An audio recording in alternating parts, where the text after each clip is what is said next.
Paano po ba na ipapasa ang HIV at Mm. ano-ano ang mga pinakakaraniwan na paraan para ito matransmit from one person to another?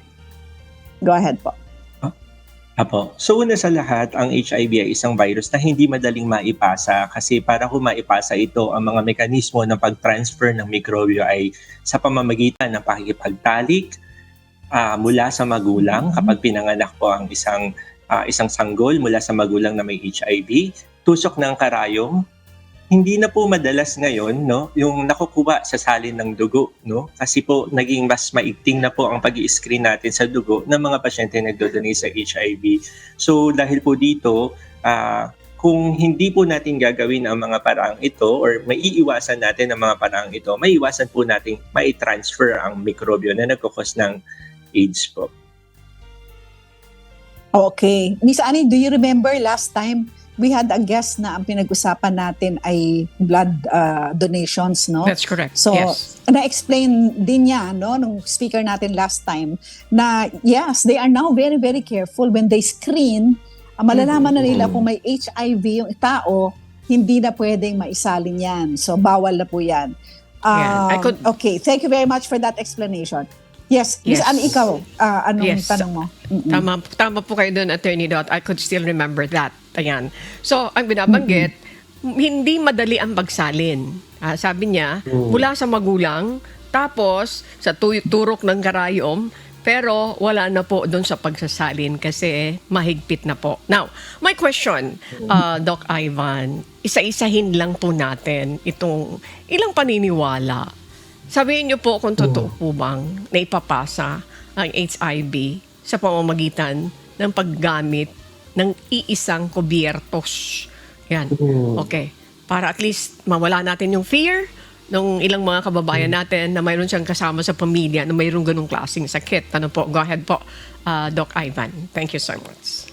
Opo. So, ito po yung mga magagandang mga bagay na bigyan linaw upang mabawasan ng pangamba o takot ng mga pasyente po natin, no? Lalo na ng ating mga nanonood. Pero po, ang sagot po ay hindi po madaling maipasa ang HIV sa mga ganong paraan. So, hindi po naipapasa ang HIV sa pag-share ng pinggan, kutsara, tinidor. So, hindi kailangan ibukod. Hindi po din ito naipapasa sa pag-share sa isang baso, sa paggamit ng parehong banyo, sa paggamit ng parehong kubyertos. Minsan po may mga nagtatanong, swimming pool, no? So kapag nag-share po ba ng swimming pool ang isang pasyente may HIV sa mga pasyenteng wala, maidilipat ang HIV? Ang sagot, hindi po. Ganon din po sa paggagamit ng parehong banyo, pakikipagkamay at kahit pakikipagyakap po sa mga pasyente may HIV. So hindi po ito mga paraan upang maisalin ang HIV. Pagkikipag-shake hands.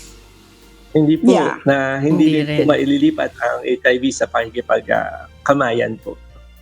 Kalimutan nyo na yan. Sige, Attorney Dot. Oo. Alam mo, I think ang pinaka-importante talaga dito sa discussion natin is yung paano mapapasa, no? From one person to another. So sinabi ni Doc kanina, yung tanong ko na follow-up question, makukuha mo ito sa pagtatalik. Okay, Doc, what if it is just kissing? And French kissing. Kasi talik means sexual intercourse eh. Kung wala pong sexual intercourse but you are kissing like French kissing, pwede pong mapasa? Base po sa mga datos, hindi po ito napapasa sa pakikipaghalikan sa pasyenteng may HIV. So, kailangan na po nating tanggalin ito sa ating mga madalas na paniniwala, no? So, mamaya siguro po, baka ma-enlighten pa po natin doon sa mga paraan para mas makaiwas lalo sa HIV po. Okay. Thank you for that answer.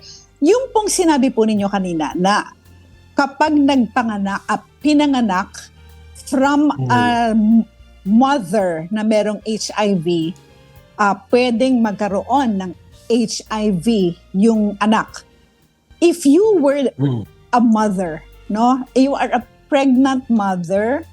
I mean, if you have HIV, okay, you already know that you have HIV, and then nagpakasal ka or may asawa ka na. Will you think na I should not give I should not get pregnant anymore because I have HIV? Okay po. So, Doc, sa ngayon po, medyo kung kayo po, advanced na. opo. Opo, pwede po. Dahil po ngayon po, sa panahong ito, advanced na po ang ating teknolohiya. Bagamat hindi tuluyang nawawala ang HIV sa sistema, no? Maaari po itong makontrol. Sa tamang pag-inom ng gamot at pag-iingat, maaari po makontrol natin na sa paraang hindi na maipasa ng magulang sa kanyang anak habang nanganganak ang isang pasyenteng may HIV. So, sa ngayon po, base po sa advancement ng technology, sa mga gamot na iniinom po natin na readily available sa gobyerno, may mga paraan na tayo para hindi mahawa ang mga pasyente sa HIV. At hindi lang po ito sa panganganak, pati na rin po sa aspeto ng pag-aasawa, ng pakikipagtalik, no? Basta ho makontrol yung virus gamit ng mga gamot na iinumin, provided na ang pasyente po ay magiging compliant at imomonitor ng mga doktor. Okay. Medyo mahirap din, ano? Kasi kailangan ka ma-monitor, meron kang mga kailangan sundin from the doctor. But anyway, okay na po yun, Doc. Miss Annie, can you proceed with the next question po? Okay, thank you very much, Doc. Ayan, Attorney Dot, liwanagin lang natin ito kung ito ay metodolohiya o facts. Ayan. Doc, about, mayroon sinasabi nila, kagat daw ng lamok. Halimbawa, may HIV, yung unang nakagat ng lamok, tapos kumagat ulit itong lamok doon sa isa. After na makakagat siya doon sa positive na HIV. Oh, makakasalin ba? Magkakaroon ba siya, Doc Ivan, ng HIV rin? Opo. You're Sa laughing. katunayan po. Opo. Actually po, maganda po kasi itong pag-usapan. Kaya po ako natutuwa kasi napaka-importante po ng mga katanungan ito, no? At na-encounter po natin ito sa mga clinic.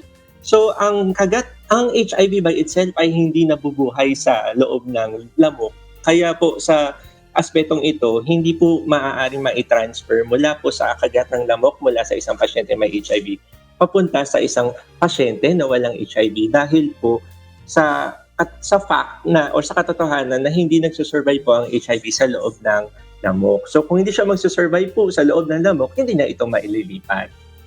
Ano po ang pinaka mabisang paraan para hindi magkaroon ng HIV? At kung ikaw naman ay nagkaroon ng HIV, ano po ang pwedeng gawin para naman wala kang stigma? Hindi ka magkaroon ng stigma na, the one that goes with HIV. Go ahead po, Doc. Kung ang tanong ay pinaka-mabisang paraan para hindi magkaroon ng HIV, ang sagot po ay abstinence. No? Huwag po tayo makikipagtalik. Okay. Pero bahagi po ito ng buhay. No? So kung bahagi po ito ng buhay, at para magpatuloy din ang buhay, kailangan natin maging maingat. So para kanina po nabanggit nyo po yung mga accidental encounter, yung mga sex sa mga hindi natin sinasadya or rape, for example. May mga paraan na po para hindi ma-transfer ang HIV. Tusok ng karayom mula sa pasyenteng hindi natin alam kung sino ang source. Kailangan nyo lang po mag-konsulta at mabigyan ng kaampatang gamot within 72 hours. No? So meron po tayong time frame para mabigay ang gamot nang sa ganoon, bumaba yung chance na mahawa tayo ng HIV. At sa paraang ito, napaka-importante po din natin maging ma-educate or malaman kung ano ang mga paraan para maiwasan ito. So, kagaya po ng programang ito, napaka-epektibo po itong paraan upang maiwasan at ang mga myth na tinatawag po, yung mga bagay na hindi natin madali maunawaan, para malaman natin para maiwasan ang isang sakit at para malaman po natin na hindi pa po huli ang lahat, may paraan po para patulungan ng mga pasyenteng ito. Kung alam po natin ang mga sagot sa mga katanungang ito, katulad ng ginagawa po ng inyong programa, mawawala po ang stigma. Kasi makikita po natin hindi yung sakit, ang nakikita po natin yung mga tao, yung mga pasyente po na mayroong sakit. Yan po. Very cool. Ayun. Ayan, Miss Annie. Nako, kasama rin tayo dyan, tayong public, no? Na porket talaman natin, isang tao ay may HIV, para na siyang may ketong o para na siyang paria na iiwasan mo na. Hindi dapat kasi as Doc Ivan explained, pwede namang maging normal pa rin ang buhay at hindi naman niya napapasa basta-basta. So, Doc, do you have any message po to everyone who's watching us and those who will watch us in the future? Kasi nire-share po namin ito. Go ahead po. So, una po sa lahat, maraming salamat po sa pagtalakay ng HIV po, no? At bagamat nananatiling meron pa ring stigma tungkol sa HIV, napaka-importante po natin malaman na may paraan po para maiwasan ito, may paraan po para makontrol ito, at lalong may paraan po para humaba ang buhay ng mga pasyente may HIV. So, kung kayo po ay nangangailangan ng tulong o nangangailangan ng gabay, maaari po kayong lumapit sa inyong mga doktor, lalo na sa mga government facilities po, na libreng ino-offer po ang gamutan at minsan pati po ang pagtetest sa HIV. So, kapag mataas ang risk, maaga pa lang magpa-test, no? At wala pong masama dahil po ito po ay protektado ng Privacy Act at Confidentiality by HIV RA 11666, no? So mananatiling pribado po ang mga testing, diagnosis at paggagamot sa inyo kung yun po ang inyong kinakatakot. Pero dapat mawalan at maibsan ng takot dahil ang takot po ang unang dahilan kung bakit maaring lumala ang isang kondisyon kapag ito po ay inyong binaliwala dahil sa takot. So, get tested, get screened, at be responsible.